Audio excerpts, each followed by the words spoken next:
Өөртөө эргэлзэж, ганцаардалд тавгуурхэж ирээдүйдээ санаа зовён байж нийгэмдээ зууралдан буй та. Тийм ээ. Яагаад та бусдын мөрөөдөлтөд хөөцөлдөн, бусдыг даган, хуйларч, бусдын хэмнэлээр амьдрах ёстой гэж. Юунд хүлэгдээд яваагаа өөрөө ч та мэдэхгүй байгаа биз. Тэгвэл таныг хаанч байхгүй хялбархан бас хөвгчлөлтэйгээр Ницшегийн өндөрлөгт хүргэж өгье. Учир нь одоо л нэг цаг үе Ницшег гүйцэж ирээд байна. Өөр хэний ч биш. Чухам таны тухай ярьж, таны амьдралыг хүүрнэж, таны зовлон илчлэе. Ямчаагаан бичсэн энэ түүхэн дэх хамгийн хүчрэг Ницшегийн сургаалыг гаргадаг. Уншсан хүний амьдралыг аз жаргал тийш нь чиглүүлэх үз. Хамгийн хүчрхэг Ницшегийн танилцуулга. Уг ном маань нүүрний хууц охин ба багш хоёрын харилцан яриа хэлбэрээр өрнөж, огт мэдлэггүй хүнч тэр охины хамтаар тгээс эхлэн Ницшегийн философиор суралцаад явах агуулгатай. Өнгөц сарахад анхлан суралцагчид зориулсан сулвтар ном мэт санагдаж магадгүй ч тийм уур марсгал бүрдүүлэхийн зэрэгцээ Ницшегийн цөм санаагч тулдал илэрхийлэх хамгийн хүчрхэг нэрээсээ ичхээргүй ном болсон. Нэгдүгээр бүлэг философи гэж юу вэ? Ницшегийн философиор урагш тэмүүлсэн амьдрахуд хүрнэ гэв. Багшаа, туслаарай. Сүүлийн үед ажил дээрээ бүтлэхүүдэд юу өдлөхөө боллоо. Энэ талаар найз залуутайгаа зөвлөлтөд Лакихо. Чиний амьдрал философигүй болохоор лин шүү дээ гэж дургуургээд. Юу нэ, юу гэсэн ингээд баахан хэрүүлж чая чаранда философи ном барьж аваад уншсан чинь юу ч ойлгоогүй. Багшаа, философи гэж яг юу юм бэ?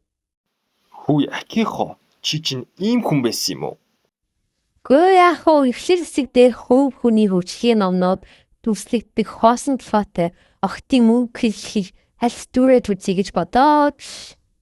Тийм байлгүй дээ. Номын хавцан дээр шав хийсэн имижтэй охиноос шал өөр юм ороод ирэхэр чинь гайхалтай шүү. Юугүй номны нүрээ буруу илгэчүүл гэж бодлоо. Тиймэрхүү метаситвэ болж тийхүү. Угаасаа шал хүлдүү сонсогдтыг. Айгүй бол уншигчд уншиж ихэд л залхам. Охин би Ницшегийн номыг авч уншсан. Амар гүн гүнзгий лаглаг үгтэй болохоор нэхлүүлсэн чинь дундаас нь мартаал маргааш өглөө босоод ирсэн чинь юу ч сандаггүй.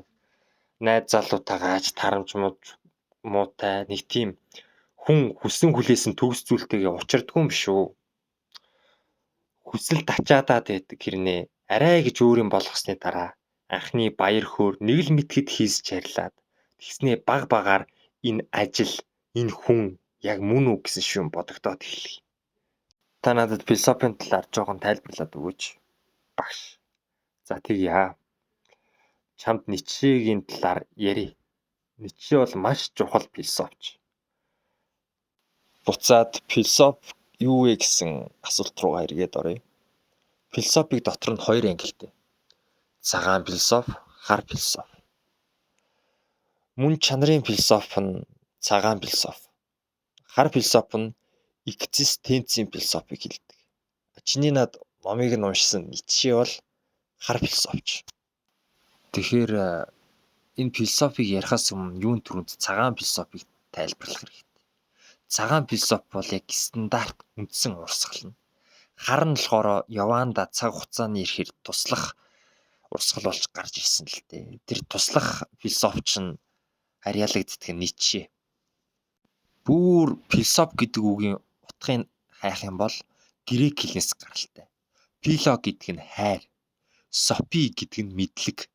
Нэгсэндээ мэдлэгийг хайрлах, мэдлэгт дурлах гэсэн утгатай гэхүү дээ. Заримдаа метафизикт харьяалагддаг, метафизикч гэж хүмүүс бас хэлдэг. Энэ юу гэсэн үг вэ гэхээр философи бол материйг давсан зүйлийн талаар тунгаадаг мэдлэгийн салбар л та. Одоо матери гэхээр юу гэдэг юм те? Амьтан, ундаг дугуй, ноутбук, мод эдрийг шинжлэх ухаан судална. Харин тэр цаад ухагдхууны материйг давсан зүйл жишээ нь утга учир, үн зин ч юм уу, харах хүрэх боломжгүй тэр зүйлийг судалдаг мэдлэгийн салбар бол философи байгаамаа. Одоо философиг юу болох вэ гэж хэллээ.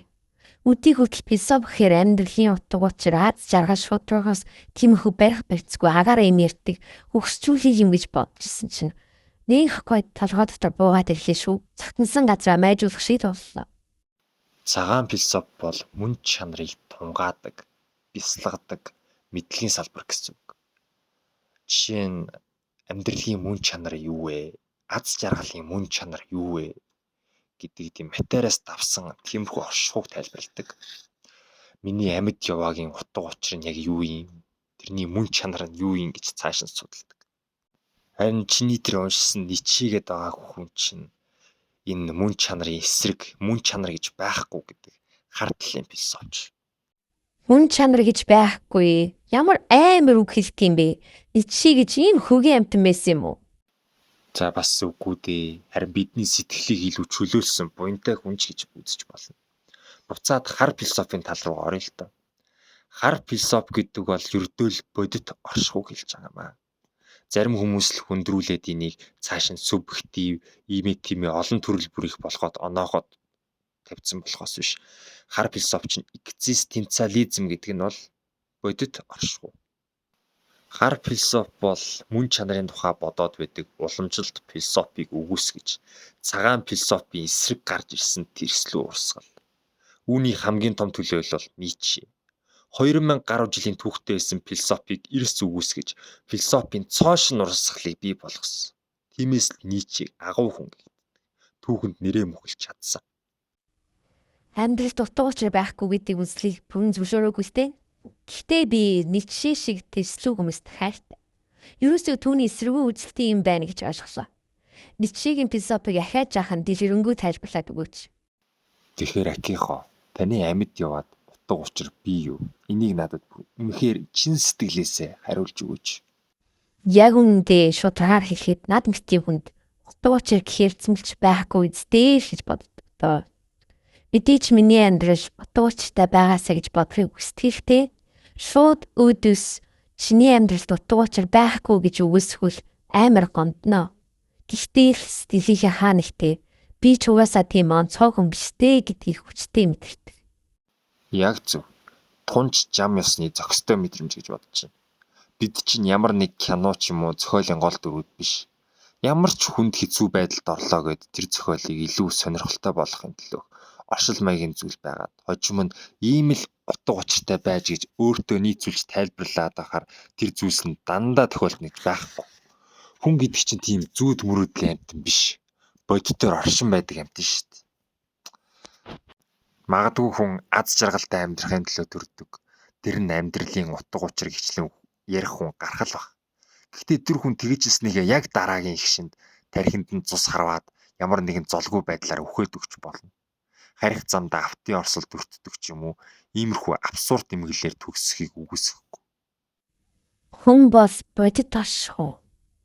Existence байх нэ. Надад бодит байдлыг тулгыг харуулсан багш таачаас шүн явж байгаад араасаа тоосгдуулаад хөөрхөлтөөр үхчих болно те. Амар юм бэ. За тэр яах вэ?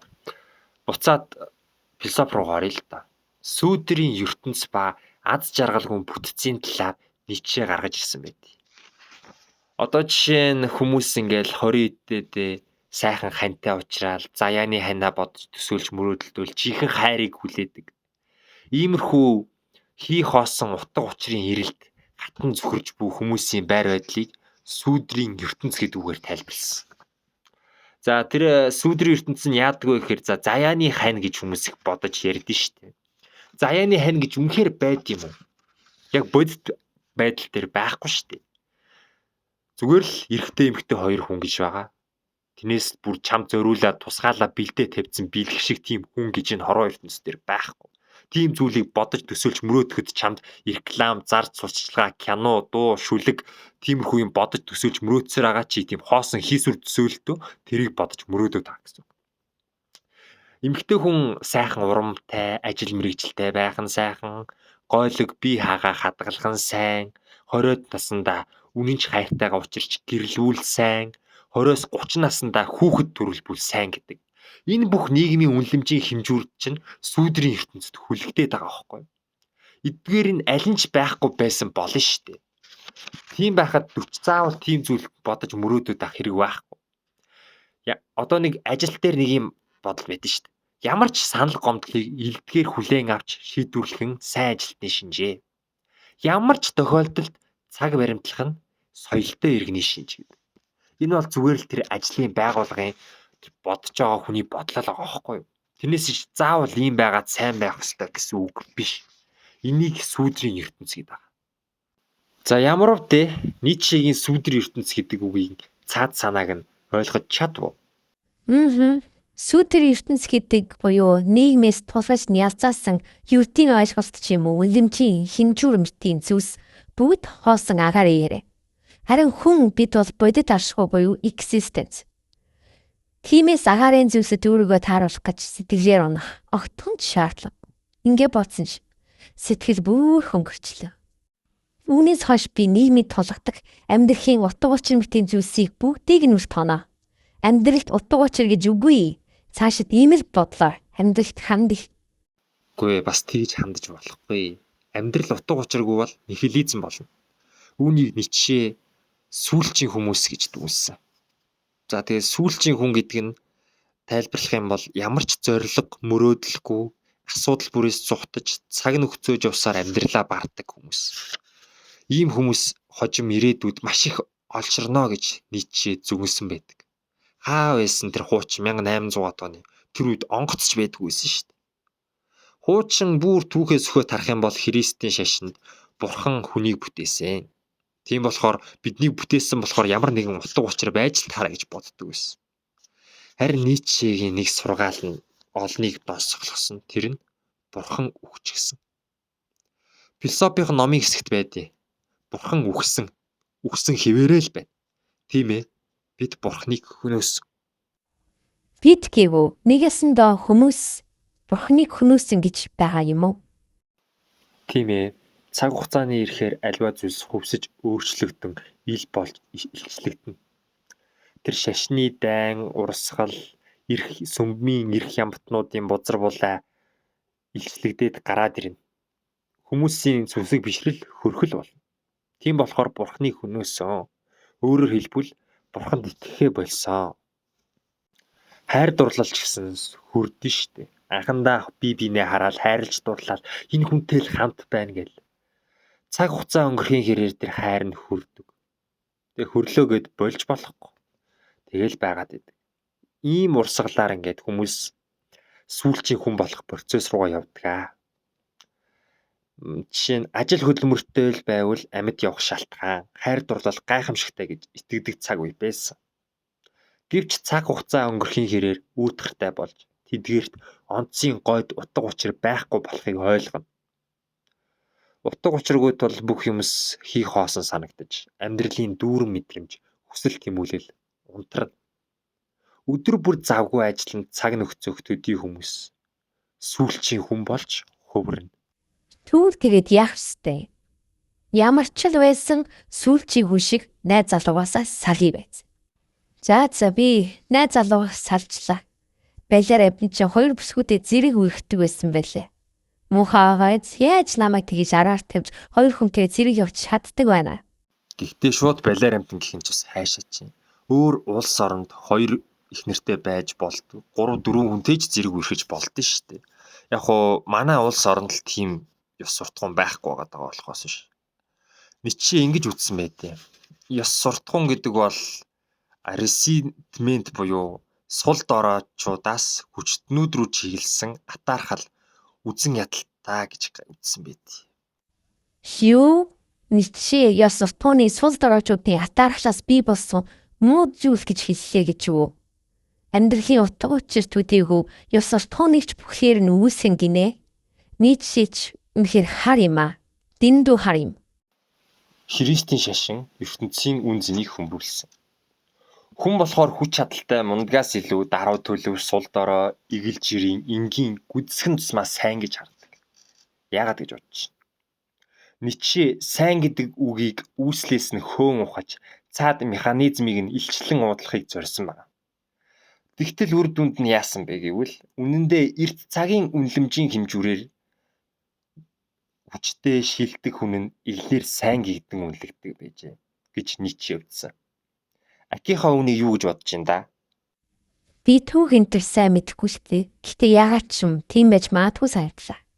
Эрт баалрын үед мөнхээр л одоогийнхтай адил амьдрал амар хялбар байгаагүй юм чинь хүч чадалтай хүн ч юм уу толгойсойтой хүмүүс нь бусдаас илүү хөндлөгддөг байсан байж магадгүй юм. Харин тийм.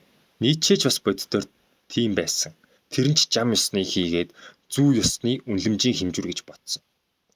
Гэтэл нэгэн цаг үеэс энэ яг эсрэгээрээ болоод төвөрчихсөн. Өөрөөр хэлбэл үнлэмжийн хэмжүүрийн нуралт болсон гэж Ницше дүгнжээ. Зүү үед хамгийн их үнэлж шүтэлж биширдэг шашин бол мэдээж Христийн шашин. Гэвч Христийн шашин чинь хүчтэй, ухаантай ч юм уу бүр илүү хүмүүнийг бусдыгаа зовоож гинэ, нүгэл гэтлэж гин. Энэ тэр гарцаагүй там дунана. Сул дорой дээрлэхүүлж байгаа хүмүүс бид нэр бусдад гин зэмгүй, нүгэл хилэнцгүй болохоор гарцаагүй диваачнд явна гэж өөрсдөө харагддаг. Нэг ёсондоо хүсээгүй зүйлийг хариуд, бүрч хүсээгүй зүйлээ хүрт гэж яаж бодсон зам ёсны сэтгэлгээ биш үстэй. Гэтэл тийм шашин дэлхийн номер 1 эзэнт гүрэн болох Ромын төрийн шашин болсон. Тэгээд Игшин зуурт бүх Европоор тархаж өрний ертөнцийн үнлэмжийг өөрчилж орхисон. Ницшегийн логикоор бодвол тийм л баг. Аратанлаг хүн байна уу, муу хураг шиг хүн байна уу, сайн гэж санагддаг гэвэл тэр илт Христийн шашны нөлөө. Өөрөөр хэлбэл хүн төрөлхтний түүхэн дэх хэн нэгэн хүний зориуд нэмж оруулсан үнлэмжийн хэмжүүрүүдийн нөлөө байгалийн зам ёсны үнлэмжийн хэмжүүрээс альбаг дүгнэхгүй байна л гэсэн үг. Сул дорой сайн гих гацсан үнэмжийн хэмжүүр. Тэр дургуйжүүдийг зорж очиод хүлээж авдаг хүн мундаг гэж үздэг ёс суртахуун хэдий даалгдсан үндэснээс каралтай байлаач тэр үзэл дотор хүмүүр аз жаргалтай амьдарч чадчихвэл дэлхээс хүчних асуудал биш юм шүү. Гэхдээ бодлоо. Дэрэгдэх хүнээ хайрладаг. Нэг газар алгадуулсан ч нөгөө газараа тавьж өгдөг. Хүмүүсээр хорвоо дүрм байвал дайн дайжин шахахгүй сайхан биз дээ. Тийм ч гэж магад. Дургуй зүйлтэйгээ учирсан ч уурлалгүйгээр хүлээж авдаг. Ариун ёс гэж үздэг ёс суртахууныг Ницше боолын ёс суртахуун гэж нэрлэсэн байдаг. Өнөө үед боол гэж байхгүй юм чинь нийгмийн тэжээвэр ёс суртахуун. Нийгмээрээ тэжээлэгдэг гэсэн утгаар бус нийгмээ морь мал мэт аялдан дагагч хүлцсэнгүү дорой гэвэл арай төсөөлөх хүн байж мэдээ. Өнөө цагт эзэн боол гэсэн ойлголт устдан үгүй болсон боловч харамсалтай нь боолын ёс суртахуунтай хүмүүс байсаар л байна. Жишээ нь асар хүнд хэцүү нөхцөлд ажилладаг компани ажилтан байна гэж төсөөлье. Ердийнээр бол тэр тийм ажлын нөхцөлд гомдол гарах ёстой. Гэтэл тэр хүн нөхцөл байдлаа малитл энийг хүлээж аваад яа энэ сард би 100 цагаас илүү ажилласан байх шүү. Ямар үдэ гээд сайн зүйл хийж гавья байгуулчих саятай өөрөөрөө бахархдаг. Давтан хэлэхэд Ницшегийн философи үндсэн үзэл санаа нь хүн бол бодит оршихгүй. Тиймээс харж барьж болдоггүй бодит бус зүйлсэд баригдаж амьдрахаа болцгоё. Багшаа ингээд Ницшегийн философиудыг судлаж болсон би амьдралаас юу ч таашаахаа болсон. Бүгд хийх хоосон хиймэл хийсвүү төсөөлөл шиг санагдаад бодит юм нэг ч. Би бүр зөвхөж үзлээ. Амиа орлоод үхдэг юм бил үү гэж бодлоо. Зөвхөрөх чинь сайн хэрэгээ. Ницшегийн философиг ойлгох чинь гэсэн үг. Харин амиа орлож болохгүй ш. Амиа хорлох үхэлч гэсэн утга учир байхгүй. Чи үхлээс ямар нэгэн утга учир хайж энэ бол цорын ганц цаврал гэж бодож байна. Гэтэ Ницше үхлийн утга учирыг ч хүртэл үүсгэсэн байдаг. Тэрээр яг л ирээдүйд зүгэнж байгаа юм шиг хожимоо бурхангүй ертөнцид нихилизм ноёлноо. Нихилизм гэдэг нь бүхнийг үүсгэх үзлийг хэлж байгаа. Довчхондоо Ницше ингэж бодсон юм. Абсолют үнзин бурхан үнэн мөн чанар мэтийн зүйлс хоосон зэрэглээ. Хизээ нэгтэн цагт гарцаагүй нурууна. Тиймээс нихилизмын ертөнц буюу хуучны үнлэмжийн хэмжүүрүүд нурж унаад төдий хүртэл ихэмлэж ирсэн зүйлсийн утга учир алдагдсан ертөнц тун удахгүй айлчлан ирнэ. Тэрхүү ертөнц айлчлан ирсэн ч өөдрөгөөр тэмүүлэлтэд амьдарч чадхууц философиг би бүтээж өгье. Тэр нь хүн төрөлхтөнд барьсан хамгийн сайхан бүтээл гэж ярьдаг Заратустра. Тухайн үедээ гаргасан ч хинч худалдаж авч уншаагүй. Зөвхөн хідэн танилтаа тараагаал дууссан байдаг. Гэвч хожим 100 жилийн дараа ам дамжин яригдж шагшигдж ирсэн Ницшегийн хамгийн сайн бүтээлч гэж хүмүүс ярьдаг. Тэрээр уг бүтээлээ ариун Библийг орлож бичиж гэж зорьсон гэлцдэг. Хүн төрөлхтний хамгийн дээд бэлэг гэж өргөжлсөн бүтээлийнхэн тайлал хэсэг 40% бэлэгдсэн. Тэгээд зарагдахгүй болохоор нь үнгүү тараасан гинэ. Бүр өртчлөө. Тэгэхээр нихилизм ноёлсон үед хүсэл тэмүүлэлтэй амьдрахыг яаж бий болгох вэ гэдгийг Ницше хамгийн муугаар нь бодож үзье л да. За тэр бол үрдийн давталт. Энийг яг юу гэж тайлбарлаар юм бэ? За бильярдны ширээ байлаа. Тэрэн дээр бөмбөгнүүд байна. Гэхдээ ямар ч тийм таталцлын хууль, үрэлтийн хүч байхгүй. Тэр бөмбөгнүүд нэг тийшээ хөдлөөл яваал байна. Тэгж хөдөлж явж явсны дараа хитэн цагийн дараа буцаад яг анхныхаа хөдөлжсэн хөдөлгөөнөө давтана. Дахиад хитэн цагийн дараа ахаал давтана. Анхны төлөвтөө очино. Ингээл эргээд яваад байна. За өөр жишээ авахад одоо шоо шидлээ. Дахиад шидлээ. Дахиад анхны тэр тоон гарч ин. Дахиад шидлээ. Ахаад хид шидсэн дараа ахаал анхны тоо гарна. Ингэж үрд давтагдах нь гэж үзсэн. Үүртийн давталт. Гүй байж замыг чин дагуулаад өөрөө ирэхгүй хэлчихлээ. Гэтэ яг бүгэн ойлгоогүй байгаа шүү. Бильярдны ширээн дээрх бөмбөгнүүдийг хөдлөхөн үүр давтагдахыг бол ойлгосон. Гэтэ одоо миний тархин дотор тэгээд юу гэж гэсэн гацугт үүсчээд. За тэгвэл үрдийн давталтыг өөдрөгөр тулах харгыг хэлж өгье. Харин ерөөсөө л одоо энэ цаг мөчийг хамгийн эргээр харж амьдр. Ингэж болоо. Үгүй дээ. Түүнээс орж залгатал хамгийн хүчирхэг хамгийн ядгийн нихилизм гэж үгэлсэн нөгөө үүргийн давталт чинь биз дээ. Ийм амархан шийдчих юм уу? Тийм ээ. Ямар ч мөч байсан эрс шийдэнгээр хүсэл зоригоо чангалаад болж гин гэж эргээр харах. Тэгтүүдид л хамгийн хүчирхэг хамгийн адгийн нихилизмыг ч үлдэн хөөж чадна. Ер нь хамгийн анх яагаад хүмүүс философи ярьж эхэлсэн бэ гэхээр гайхшрлаас бий болсон. Жишээ нь ертөнц яагаад оршин вэ? Амьтад яагаад төрдөм бол гэсэн гайхшрал дээр сүрэн философдож эхэлсэн байдаг. Хөөх тийм үү. Философчдыг амьдралдаа зовж шаналснаас болоод философдож хэлдэг гэж төсөөлдөг байсан. Хамгийн анхны шалтгаан нь гайхшрал юм бэ ч? Тийм ээ. Энэ мөчөд гар хөлийн мэдрэмж байна гэдэг ч бас үнэндээ ямар ч хүнийг философи руу түлхээд оруулчихмаар гайхамшигтай хачирхал байгаа. Тийм биз дээ. Ийм мэдрэмжүүд уул шугамдаа байхгүй байсан ч болох л эс. Гэтэл бодит байдал дээр энэ мөчөд оршин байна. Үүнийг зүгээр л гайхаж байгаад нь талархъя гэд эргээр хүлээж авах гэд үстэй. Мэдээч энэ бол миний л арга. Өөр аргууд зөндөл байдаг баг. Эсвэл зүгээр л гайхамшигтай, их шинтэй нүүрт тулахаараа урам зоригтойгоор зүйтэй гэж эргээр харсан ч болно. Ингэж энэ мөчийг эргээр харж чаддаг хүнийг Ницше дээд хүн гэж нэрлсэн байдаг. Дээд хүн, Супермен гэж юу? Ааха. Гэхдээ юуг үнсчдэг хүн биш л дээ. Юу гэвэл хизээ нэгэн цагт ирэх нь гарцаагүй нихилизмын хэрнийг баатарлагаар амьдран тулж чадах шинэ хүн. Ницше дээд хүн гэх үгээрээ томьёолон илэрхийлсэн байдаг. Дашрамд хэлэхэд Ницшегийн дээд хүнийг хүч чадлын санаархалтай, хүчтэй болохыг хүсдэг амьд амьтдын байгалийн ирмэлцлэр хөтлөгдөн зогсоо зайгүй өндөрлөг бод мацах хүн гэх байдлаар тайлбарлах явдал байдаг. Үнэн дээр бол үрдийн давталтын хувь тавиланг амьдрал утга учиргүй болохыг байгаагаар нь хүлээн авч амьдралыг эргээр харж чадхуй хүчтэй хүн гэж Ницше тодорхойлсон байдаг. Дээд хүн гинэ. Би ч бас тийм болж чадах болов? Чадалгүй яах вэ? Ер нь чадхаас ч үр замгүй. Давтан хэлэхэд ажил, хайр дурлал гэх мэт бодит бус зүйлс, абсолют үнзин байхаа болох мөч гарцаагүй ирнэ. Тэр үе ирж тэдгээр бодит бус зүйлс амьдралын утга учир биш болох цагт өөрөө өөрийнхөө амьдралыг эргээр харж чадах дээд хүн болохоос өөр сонголт хүн төрлөختөнд үлдэхгүй. Мөн тэрээр гарцаагүй үн зингүй болох ирээдүг төсөөлсөн. Хүмүүс ер нь юу гэж боддгийг. Цаг хугацаа эхлэлээс төгсгөл рүү чиглээд шулууны дагуу урагшлна. Зорих ёстой зүйл ирээдүйд хүлээж аваа. Тийшээ чиглээд хичээн мэрийж амьдрий. Дээр 2 санааны хослол үнэндээ бүтцийн үед анханасаа нуруу унах тавилантай. Ирээдүйд үлдсэн цаг богиносож боломж хумигдахын хэрээр түүний сэтгэл татан байдал үн зин бүдгэрхээс үр замгүй.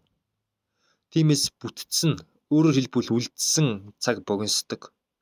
Тэрхүү бүтэц талаасаа эрт өрөө хизээ нэгэн цагт ирээдүй гарцаагүй үн зинээ алдна. Нэгсэндээ ирээдүй бидний амьдрах утга учир байхаа болох өдөр ирнэ гэсэн үг. Тийм бивээ. Хамттай харагдах луу. Цаг хугацаа урсгахын хэрээр айж март пунглаг болж мэдгэрсээр эцэстээ алга болох юм байна л да. Айда. Гэвч хүмүүс түүнийг тэр бүр анзаардаггүй. Ёстой л хязгааргүй ирээдүй байгаа мэт ажиллаж, бүүдийсэн ирээдүйн зүг гордлох тийм өдөр өдрийг аргацсан бидэрдэг. Тиймээс Ницше тэрхүү өрнийн уламжлалт цагийн ухтгунд тэрсэлж, цагийг нь зориуд тойрог хэлбэрээр иргэдэг болгосон. Өөрөөр хэлбэл цаг хугацааг шулуун бос тойрог хэлбэрээр урагшилдаг гэх утгыг санал болгосон. За ялгааг нь тайлбарлая л да. Шулуунаар явах юм бол нэг жоох хүүхэд ирээдүйд зорих хөстэй ямар нэг юм хүлээж байгаа гэрэлт ирээдүй юм урагшаа гэл. Урагшаа явж исэн чинь хөгшөрцсөн. Цаг баг үлдсэн. Одоо нэгд надад үнц нь байхгүй гэд сүулт нь бод. Харин тойргоор явах юм бол эхлэхдээ экзистенц ертөнцийг би мэдчихлээ. Өнөөдөр өөрөө амьдрнаа, өөрийнхөө байна гэд насны эцэст нь миний амьдрал ийм байхад болно гэсэн цаг хугацаагаа харж анзаарч эхэлнэ гэж үзсэн. Одоо идүүшээ сая ярьсан бүх юм эргээд саний л та. Хүн нийгмээс бусдад тулгын хүлээх хийх хаасан үнсэмчийн шимжүүрт баригдаж өөрийгөө аз жаргалгүй мэтэр бодон төөрөлдөх хандлагатай байдаг. Юурээс хүн бол утга учирчгүй, зоригчгүйгээр ертөнцид дундаж ирсэн бодит таш. Хүнд өөрт нь үрдчлэн оноогдсон утга учир хийгээд үнсэн битгиймс байхгүй. Урат. Тийм бол нийгмээс тулгын хүлээх гэсэн хийх хаасан үнсэмчийн хэмжүүрт баригдан аз жаргалгүй амьдрах шаардлагагүй. Дөрөвт. Гэтэ дэлхийгээд бүх юмний утга учирыг үнсний өгөөсгчүүл хүн нихилизм дуунаж амьд явах багтгүй. Амьдралын дүүр мэтрэмж болно. Сүүлийнх нь тэгснээс шулууга шиг нихилизмын ертөнцийг төс тас хүлээн авч өөрийн хүсэл зорилгоор одоо энэ мөчийг эргээд харж амьдрив. За энэхүү ном маань энэ хүрээд дуусж байгаамаа. Та хэдэд ямар санагдав? Фридрих Ницшегийн философийн ерөнхий агуулга нь ийм байла. Товч танилцууллаа. Надад энэ номыг уншаад тэр Заратустра гэдэг номыг олж уншмаар санагдсан. За тэгээд бүгдээрээ комент зэгт өөрсдийнхөө сэтгэлээ бичээрэй. Баяртай манайхаа дараагийн бичлэгээр уулзъя.